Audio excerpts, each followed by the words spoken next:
நம்ம கிச்சனில் சேமியா கேசரி எப்படி செய்யலான்னு வாங்க. நீட்டு சேமியா எடுத்து கொஞ்சமாக எடுத்து கட் பண்ணி வச்சுருக்கேன். சர்க்கரை தேவையான எடுத்துக்கோங்க. நான் நெய் எடுத்திருக்கேன் கொஞ்சமாக. கலர் பவுடர் கொஞ்சமாக எடுத்துக்கோங்க. ஒரு 6 முந்திரி எடுத்திருக்கேன், 6 திராட்சை எடுத்திருக்கேன். இப்போ எப்படி செய்யலான்னு வாங்க.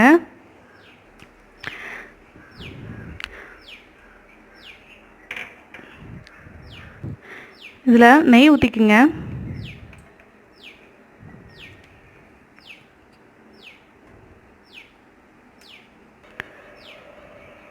இந்த முந்திரி திராட்சையும் போட்டுக்குங்க.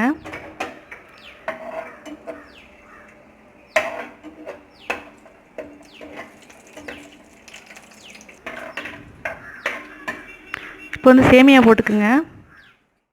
சேமியா நல்லா வறுத்துக்குங்க நெய்யில்.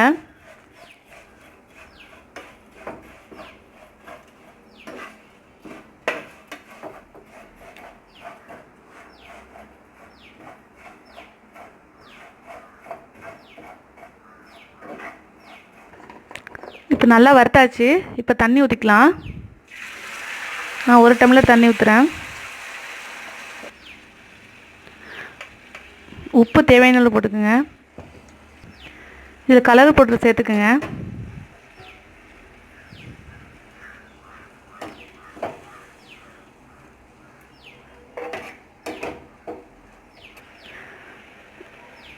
மூணு நிமிஷம் நல்லா வேகட்டும்.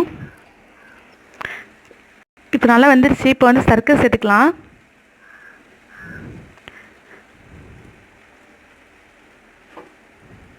இப்போ நல்லா மிக்ஸ் பண்ணுங்கள்.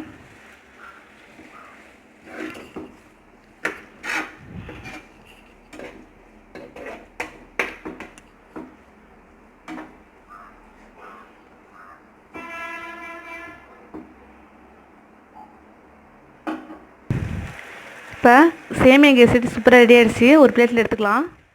சேமியா கேசரி சூப்பராக ரெடி ஆகிடுச்சு. நீங்களும் இந்தமாதிரி செஞ்சு பாருங்கள். பிடிச்சா லைக் பண்ணுங்கள். மறக்காமல் ஏஹெச்7 சப்ஸ்கிரைப் பண்ண பக்கத்தில் பெல் பட்டன் ப்ரெஸ் பண்ணுங்கள். தேங்க்யூ.